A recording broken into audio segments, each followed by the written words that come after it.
பூமி, பாட்டி சொல்றத கேட்டு நல்ல பிள்ளையா இருக்கணும். கேட்டியா? புரியுதுமா. சொன்ன பேச்சு கேப்பேன்னு நான் உங்ககிட்ட சொன்னேன் தானே.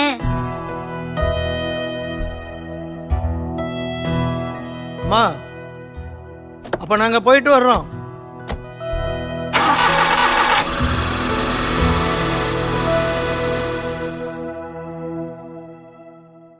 மணி 4 ஆயிடுச்சே. பாட்டி, இப்போ மணி 4 ஆச்சுன்னு எப்படி தெரிஞ்சுக்கிட்டீங்க? அதுவா, அந்த 4 மணி பூக்களை பார்த்துதான் சொன்னேன். 4 மணி பூவா? அது என்ன பூ? எப்பவும் சாயங்காலம் 4 மணிக்கு பூக்குற பூவு அந்திமலரின்னு. அதுக்கு இனியொரு பேரும் இருக்கு. இந்த பூக்கள் எவ்வளவு அழகா இருக்கு. சரிதாம்மா, சாயங்காலம் கொஞ்ச நேரம் இந்த பூக்கள் விரிஞ்சாலும் கடவுள் ரொம்ப அழகா இந்த பூக்களை பூமிக்காக அலங்கரிச்சு விட்டிருக்காரு. செல்லம், பாத்தியா? இதுதான் ஆழாக்கு. முன்னாடி எல்லாரோட வீட்லயும் இத வச்சுதான் அரிசி அளந்துட்டு இருந்தாங்க. இப்போ சில பேர் வீட்ல மட்டும்தான் இந்த ஆழாக்க பார்க்க முடியும். பாட்டி, இந்த உலக்குக்கா நாளின்னு சொல்றது? இல்லம்மா, பறனா நெல்லு அளக்க கூடியது. அதோ அங்க பாரு. நான் இதெல்லாம் முதலா தான் பாக்குறேன். அளவு தெரிஞ்சுக்கிறதுக்கு மட்டும் இல்ல, எடை பாக்குற கருவியும் இருக்கு.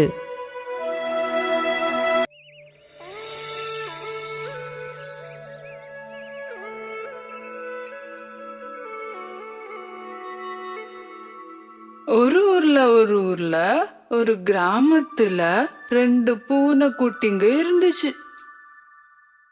வெள்ளையனும் கருப்பனும். அவங்க 2 பேரும் பெரிய குறும்புக்காரங்களா இருந்தாங்க. எல்லா வீட்லயும் போய் திருடி சாப்பிடுறதுதான் அவங்களோட வேலை. அப்படி ஒரு நாள் வெள்ளையனும் கருப்பனும் ஒரு வீட்டுக்கு திருடி சாப்பிட போனாங்க.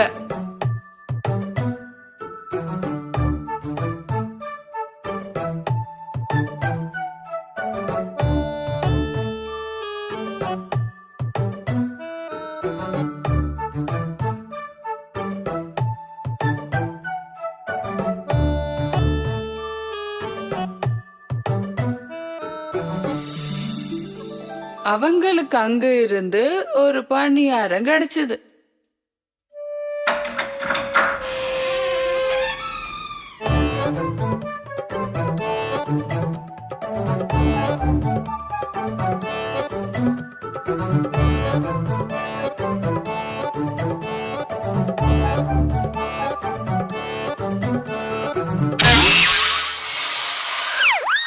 கிடைச்ச பணியாரம் எடுத்து வெளுப்பனும் கருப்பனும் வெளியே ஓடினாங்க. பணியாரம் பங்கு போடவும் முடிவு பண்ணாங்க. அப்படி அந்த கருப்பன் அத 2ஆ பங்கு போட்டான்.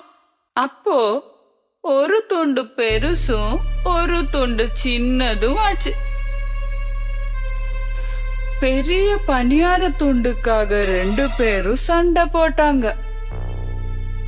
ஒரு குரங்கு குட்டி மரத்து மேல உட்கார்ந்து இதெல்லாம் பார்த்துட்டு இருந்துச்சு.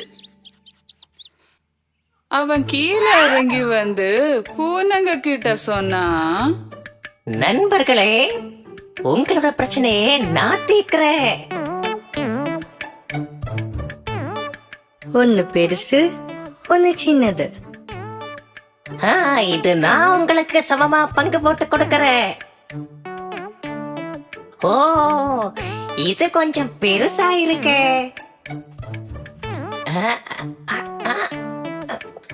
இந்த புடிங்க.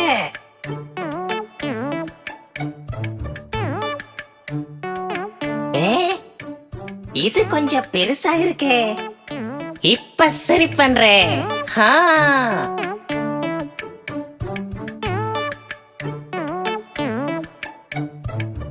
இப்போ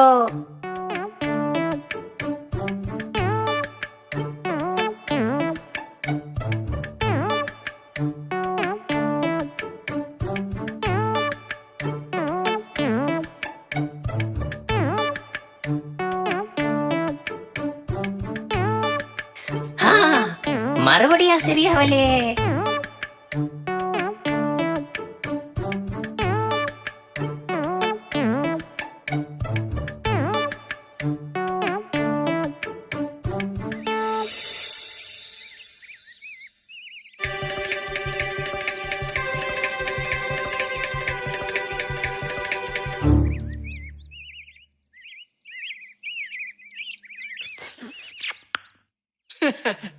அப்படி குரங்கு அவங்கள ஏமாத்தி அத முழுவதும் சாப்பிட்டான்.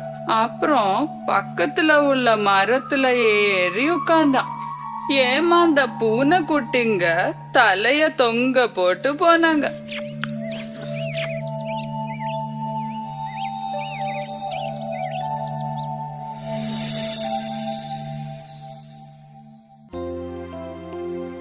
ஒரு காலத்துல ஒரு இடத்துல ஒரு பாட்டி இருந்தாங்க. அந்த பாட்டி தன்னோட வீட்டையும் அக்கம் பக்கத்தையும் ரொம்ப சுத்தமா வச்சிருந்தாங்க.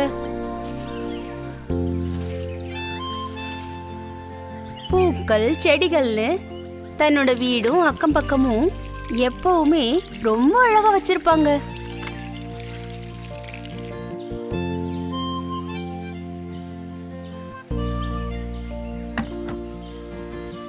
ஆனா பறவைங்களையும் செடிங்களையும் விரும்பின அந்த பாட்டி மொத்தமா மரக்கிளையில வந்து உட்கார்ந்துருக்க அந்த காக்காங்களோட நிரந்தரமா சண்டை போட்டுக்கிட்டே இருந்தாங்க. அடச்ச, காக்கைங்களோட தொந்தரவு தாங்க முடியல.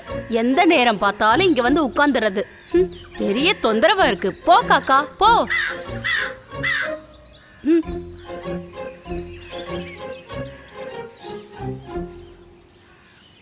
பாட்டியம்மா எதுக்காக அந்த பாவம் காக்கைகளை இப்படி விரட்டுறாங்க? காக்கைகள் பார்க்க அழகு இல்லைல்ல, அதனால இருக்கலாம். ஆனா யாரையும் அந்த மாதிரி குறைச்சி பார்க்கறது நல்லதில்ல. அப்படி இருக்கும்போது அந்த பாட்டி அம்மா உடம்பு சரியில்லாம ஒரு நாள் படுத்திருந்துட்டாங்க.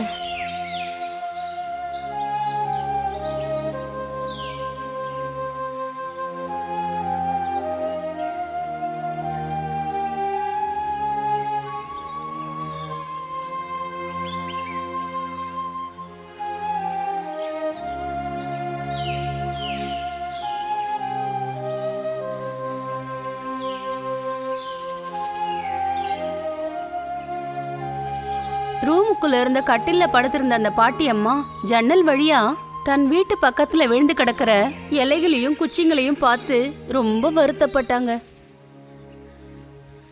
அடடா, என்னோட வீடு வாசல் எல்லாமே அலங்கோலமா கிடக்குதே. இப்ப என்னதான் பண்றது? எனக்கு வந்த வியாதி எல்லாம் சரியாகட்டும், அதுக்கப்புறமா சுத்தப்படுத்தலாம். எனக்கு உதவி செய்ய யாராவது கூட இருந்தா நல்லா இருந்திருக்கும்.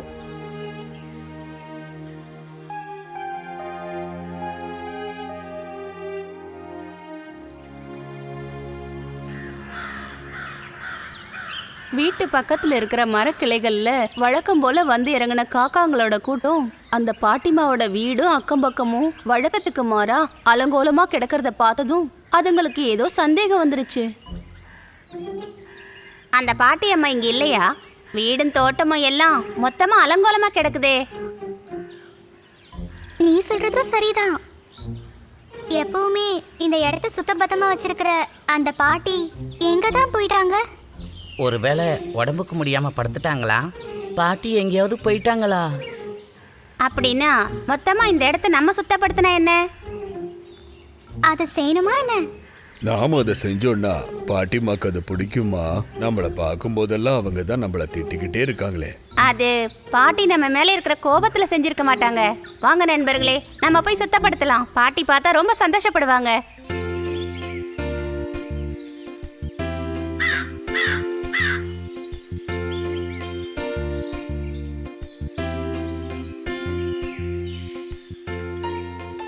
இவனுங்க திட்டு வாங்கினதுல பத்தாதா?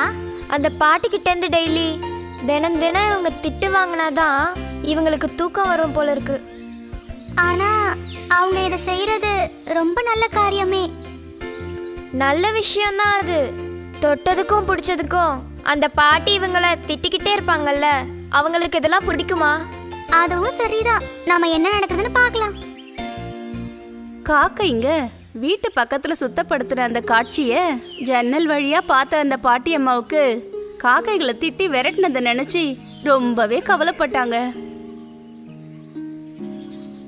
கடவுளே, இந்த அப்பாவி பறவைங்களை நான் வாய்க்கு வந்தபடி திட்டேனே. காக்கான்னு கத்தி ஆர்ப்பாட்டம் பண்ற இந்த காக்காங்க கூட்டத்துக்கு இவ்வளவு ஒரு மனசு இருக்குன்றத நான் இப்ப புரிஞ்சுக்கிட்டேன்.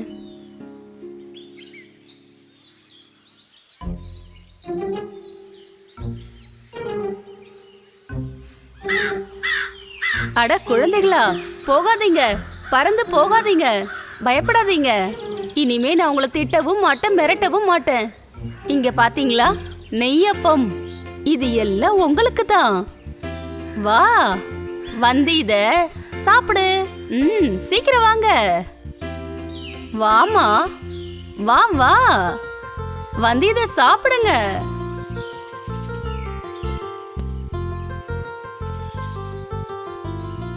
ரொம்ப மகிழ்ச்சியோட அந்த பாட்டி அம்மா இலையில வச்ச அந்த சுவையான நெய்யப்பத்தை சாப்பிட காக்கைங்கள் எல்லாம் போட்டி போட்டு பறந்து வந்துச்சு.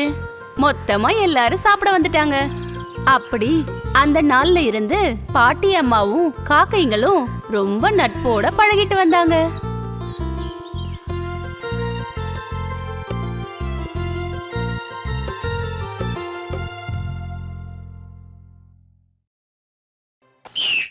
பாட்டி, ஒரு கதை சொல்லி தரீங்களா? ஓ, அதுக்கு என்ன, என் கண்ணுங்களுக்கு எவ்வளவு கதை வேணாலும் சொல்லலாமே. ஒரே ஒரு ஊர்ல ராமுன்னு ஒரு தையல்காரன் இருந்தான். நல்லவனான ராமுவ ஊர்ல எல்லாருக்கும் ரொம்பவே பிடிக்கும். ராமுக்கு ஒரு மகன் இருந்தான். அவன் பேரு சோமு. தையல் கடையில அப்பாவுக்கு உதவியா இருக்கிறது தான் அவனோட வேலை. ஆனா அப்பாவை போல பாவம் ஒண்ணும் இல்ல மகன். அவன் ரொம்ப கோவக்காரனா இருந்தான். அவனை இதுவரைக்கும் காணாமே, என்னாச்சு? கொஞ்ச நேரமா நீங்க வீதியிலேயே பாத்துட்டு இருக்கீங்களே, யார பாக்குறீங்க? அவன்தான் நம்ம கேசவன். கேசவன்ற பேர்ல யாரும் இங்கே தக்க கொடுக்கலையே. ஐய் தம்பி, நான் எப்போ ஒரு யானைக்கு பழம் கொடுப்பு இல்லையா, அவன்தான் கேசவன். அது சரி, கேசவன் தான் அந்த யானையோட பேரு. எதுக்கு வீணா இந்த யானைக்கெல்லாம் பழம் வாங்கி கொடுத்து காசு செலவு பண்றீங்க? டேய் சோமு, இது மாதிரியான விஷயங்கள் தான் நம்ம வாழ்க்கையில நல்ல அனுபவங்கள். கேசவனுக்கு பழம் கொடுக்கும் போது எனக்கு என்ன ஆனந்தம் தெரியுமா?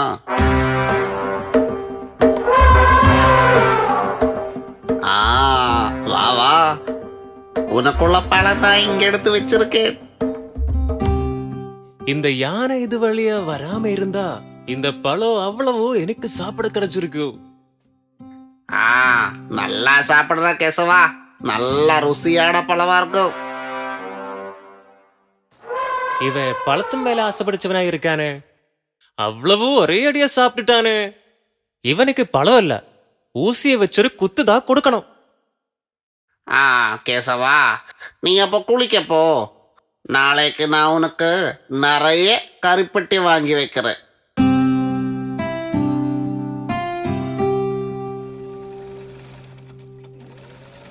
ராமு, என்னோட சட்டைய தச்சிட்டியாடா? சாட்டையா? சாட்டை இல்லடா, சட்டை. இன்னைக்கு தச்சு கொடுக்குறேன்னுடா உன்னோட அப்பா ராமு சொன்னான். இன்னைக்கு எனக்கு ஒரு கல்யாணத்துக்கு வேலை போகணும். அதுக்கு என்ன, போயிட்டு வாங்க. டேய் தம்பி, சட்டைய தச்சு கிடைச்சாதான் கல்யாணத்துக்கே போக முடியும். அது இப்ப நடக்காது. சட்டைக்குள்ள துணியே வெட்டக்கூட இல்ல. அதுவும் இல்ல, அப்பா இன்னைக்கு நேரமாயிதான் வருவாரு. என்ன ஆனாலும் எனக்கு என்னோட சட்டை தச்சு கிடைக்கணும். அத வாங்கிட்டு தான் நான் இன்னைக்கு போவேன். எம்மடு, ஐயோ யானை குத்தாடு. பயப்படாதுங்க, யானை ஒன்னும் பண்ணாது. இன்னைக்கும் பழம் சாப்பிடுறதுக்கு நீ இங்க நின்னுட்டியா? பழம் எல்லாம் சாப்பிடுறதுக்கு அப்புறம் மெதுவா ஆத்தங்கரைக்கு வா, நான் முன்னாடி போறேன். தும்பிக்கை நீட்டி நிக்க வேண்டாம். அப்பா எங்க இல்ல, சீக்கிரம் இடத்த காலி பண்ண. சத்தம் போட்டு பிரயோஜனமே இல்ல, சீக்கிரம் போ. சொன்னா கேட்க மாட்டியா? உன்னை விரட்ட முடியுமான்னு நான் பாக்குறேன். ஐயோ வேண்டாம்ப்பா, யானை ஊசியால குட்டாத. பேசாதீங்க, என்ன பண்ணணும்னு எனக்கு தெரியும். குட்டாதப்பா. உனக்கு இது இருக்கட்டும். என்கிட்ட யானையோட ஒரு விளையாட்டும் நடக்காது. குத்து கிடைச்சதும் அழுதுட்டே ஓடுனது பாத்தீங்களா? இனிமே அவ இந்த வழியிலே வரமாட்டா. அப்பா வர்றதுக்கு முன்னாடி ஒரு டீ குடிச்சிட்டு வரேன். டே தம்பி, நீ எங்க போற? நான் ஒரு டீ குடிச்சிட்டு வரேன். அப்ப என்னோட சட்டை? சட்டை இன்னைக்கு கிடைக்காது. நீங்க போயிட்டு அப்புறமா வாங்க. கடவுளே, கல்யாணத்துக்கு போக முடியாதா? இன்னைக்கு சாயங்காலத்துக்குள்ள அந்த போலீஸ்காரோட Dress கொடுக்கணும். இல்லன்னா அவ என்ன சரி பண்ணிருவான்.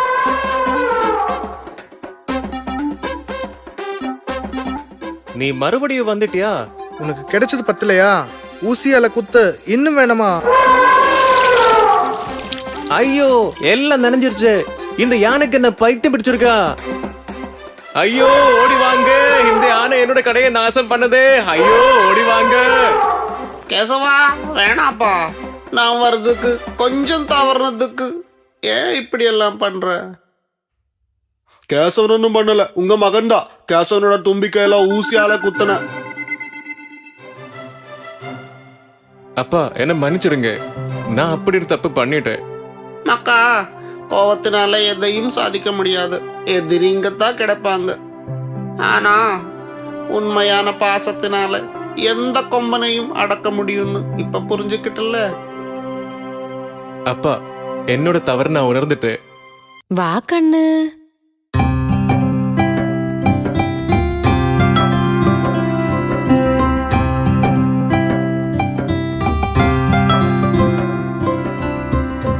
மாட்டை கறக்குறது இன்னைக்கு தான் நான் பாக்குறேன். நாங்க எல்லா நாளும் பாக்கெட் பால் தான் வாங்குவோம். இது அது மாதிரி ஒண்ணும் இல்ல, கலப்படம் எதுவும் இல்லாத சுத்தமான பால். உண்மைதான் பாட்டி, இப்படிப்பட்ட பால் தான் குடிக்கணும். அப்போதான் தேவையான சத்துக்கள் எல்லாம் நமக்கு கிடைக்கும். இல்ல பாட்டி? பிள்ளைங்க தினமும் ஒரு கிளாஸ் பாலாவது குடிக்கணும்.